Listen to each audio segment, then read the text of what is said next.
एक माँ रोज कोर्ट के बाहर खड़ी होती है, हाथों में अपनी बेटी की तस्वीर लिए। आंखें सूख चुकी हैं, लेकिन उम्मीद अब भी जिंदा है। उसके लिए जिंदगी उस दिन से रुकी हुई है, 9 अगस्त 2024, जब उसकी 31 साल की बेटी एक डॉक्टर ड्यूटी के बाद कभी घर नहीं लौटी। पूरा साल बीत गया, पर इंसाफ का पहला कदम भी उसके लिए अभी दूर है और सीबीआई के जवाब तो उसके लिए एक टेप रिकॉर्डर की तरह बन चुके हैं।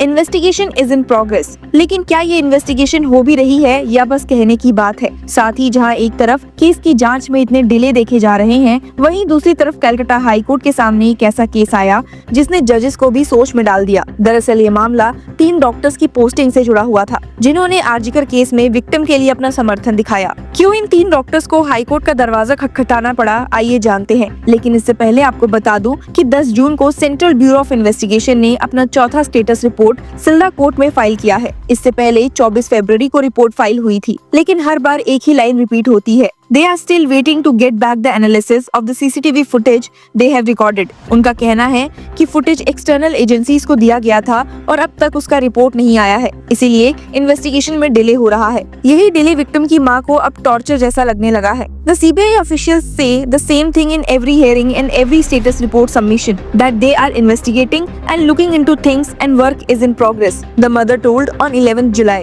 उन्होंने एजेंसी पर सीरियस एलिगेशंस लगाया कि सीबीआई जांच को अननेसेसरी ड्रैग कर रही है। सिर्फ मां ही नहीं, पिता का भरोसा भी उस लोअर कोर्ट सिस्टम से उठ चुका है। He said, I have more hope from the Calcutta High Court hearing scheduled for 30 July than from any lower court hearings। मां ने ये भी पूछा कि जब सबसे इम्पोर्टेंट एविडेंस वही सीसीटीवी फुटेज है, तो सीबीआई उसका एनालिसिस खुद क्यों नहीं करती? Why are the CBI officials not analyzing the CCTV footage in-house? And why it took almost a year to analyze the footage when it is one of the most important pieces of evidence? सिर्फ यही नहीं, उन्होंने एक और जरूरी point उठाया कि जो लोग उनकी बेटी के साथ लास्ट बार देखे गए थे, उनसे अब तक क्वेश्चनिंग क्यों नहीं हुई है। Our lawyer argued with the last seen theory, the 4 people who were with my daughter when she was last seen alive, why are they not being brought to custody and questioned? कुछ दिन पहले victim के parents ने openly कहा था कि उन्हें CBI की इन्वेस्टिगेशन मेथड्स पे पूरा डिससैटिस्फैक्शन है। इन्वेस्टिगेशन का पेस, इंटेंट और ट्रांसपेरेंसी, सब पर उनका भरोसा टूट रहा है। अगस्त 2024 में सीबीआई ने इस केस की इन्वेस्टिगेशन अपने हाथ में ली थी। ये सिर्फ एक रेप और मर्डर केस नहीं था, बल्कि इसके साथ मेडिकल कॉलेज में फाइनेंशियल इरेगुलरिटीज के एलिगेशंस भी जुड़े हुए थे। लेकिन 7 अक्टूबर 2024 को जो चार्जशीट फाइल हुई, उसमें सिर्फ एक नाम था, संजय रॉय, जो कि एक फॉर्मर सिविक वॉलंटियर थे। जनवरी 2025 में उन्हें कोलकाता कोर्ट ने रेप और मर्डर का दोषी ठहराया और लाइफ इम्प्रिजनमेंट की सजा दी।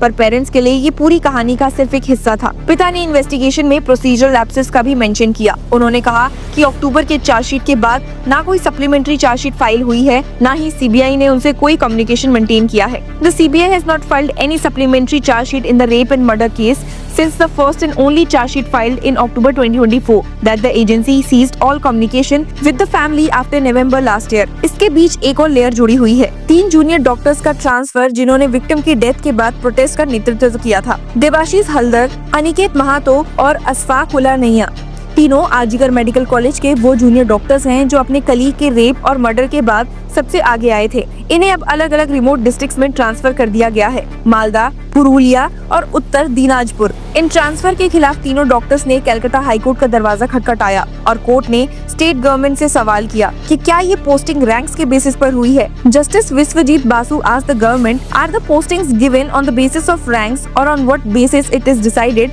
Which doctor will be posted where. तीनों ने कोर्ट में ये आर्ग्यू किया है कि उनके साथ अनफेयर ट्रीटमेंट हुआ है। There are a total of 800 doctors, out of which only 3 have not been given posts in the hospitals they had opted for. Only Devashish Haldar, Aniket Mahato and Ashfaq Ullah Naiya have not been given their selected hospitals, their counsel Prateek Dhar told the court। यही 3 doctors protest के दौरान सबसे prominent face थे। Protest का क्या result था? क्या उनका ट्रांसफर एक पनिशमेंट था? हल्दार और नैया ने अपने नए पोस्टिंग्स ज्वाइन कर लिए हैं, लेकिन महातो ने अब तक पुरुलिया हॉस्पिटल में ज्वाइन नहीं किया है। महातो की काउंसिल ने कोर्ट को बताया कि आरजीकर मेडिकल कॉलेज में वैकेंसी है और उनका क्लाइंट वहीं ज्वाइन करना चाहता है। ये सिर्फ एक ट्रांसफर की कहानी नहीं है, ये एक लार्जर नैरेटिव है, पावर डायनामिक्स और डिसेंट के सेपरेशन की। स्टेट गवर्नमेंट की तरफ से एडवोकेट जनरल किशोर दत्ता ने आर्ग्यू किया कि ये मैटर हाई कोर्ट में डायरेक्टली नहीं सुना जा सकता। Since the state government creates the post, it is at liberty to post any doctor at any hospital at any given time for the benefit of the common man. Since in the bond it is written that the doctors have to provide service at village hospitals, this transfer is not unreasonable.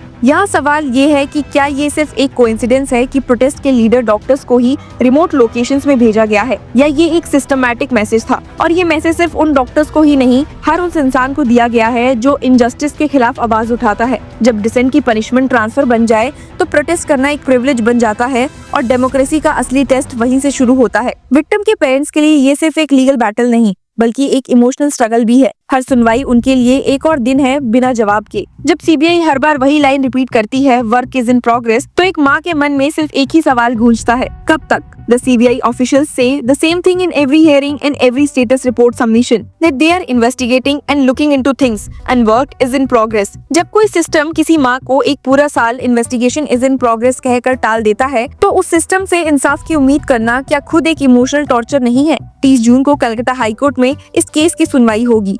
Parents, doctors और पूरा student community इस दिन का इंतजार कर रहा है। क्या कोर्ट सिर्फ प्रोसीजरल पॉइंट्स पर डिस्कशन करेगा या इस पूरे मैटर का एक लार्जर कंटेक्स्ट भी दिखेगा? क्या ये सिर्फ एक केस है या एक टेस्ट है कि क्या सिस्टम उन लोगों को प्रोटेक्ट करना चाहता है जो सच बोलते हैं? अब तक हर एक कोर्ट की तारीख, हर एक स्टेटस रिपोर्ट और हर एक अनआंसर्ड क्वेश्चन एक ही बात कहते हैं कि इंसाफ अभी आया नहीं है, पर एक माँ की आंखों में अब भी ये लिखा है कि मैं रुकूंगी नहीं। आपका इस लेटेस्ट डेवलपमेंट पर क्या कहना है? Tell us in the comment section and keep following Law Chakra for more such legal news and analysis. Thank you. Hello law lovers and justice seekers, welcome to law Chakra. हम आपके लिए लेकर आए हैं कुछ बहुत ही exclusive. Introducing law Chakra prime membership, जो आपको देगा exclusive access like never before. यानी कि फुल इनसाइडर एक्सेस, वो भी बस घर बैठे। यही नहीं, प्राइम मेंबर को मिलेगा access to exclusive interview session with renowned जजेस, लीगल एक्सपर्ट्स एंड लॉयर। ऐसे इनसाइट्स जो आपको कहीं और नहीं मिले। इसी के साथ अगर आप कभी सोचे कि हम कैसे लेकर आते हैं आपके लिए ये लीगल अपडेट्स, तो इसके लिए भी प्राइम मेंबर्स के लिए है हमारे पास एक special sneak peek behind the scenes of law chakra. Brainstorming session से लेकर ब्लूपर्स तक सब कुछ। In short, more content, more update and more analysis. Political legal controversies हो या इन डेप्थ लीगल सेशंस, सब कुछ आपको मिलेगा एट वेरी मिनिमल प्राइस। बनिए लॉ चक्र की प्राइम मेंबर और अनलॉक कीजिए full potential of legal knowledge. अभी ज्वाइन कीजिए।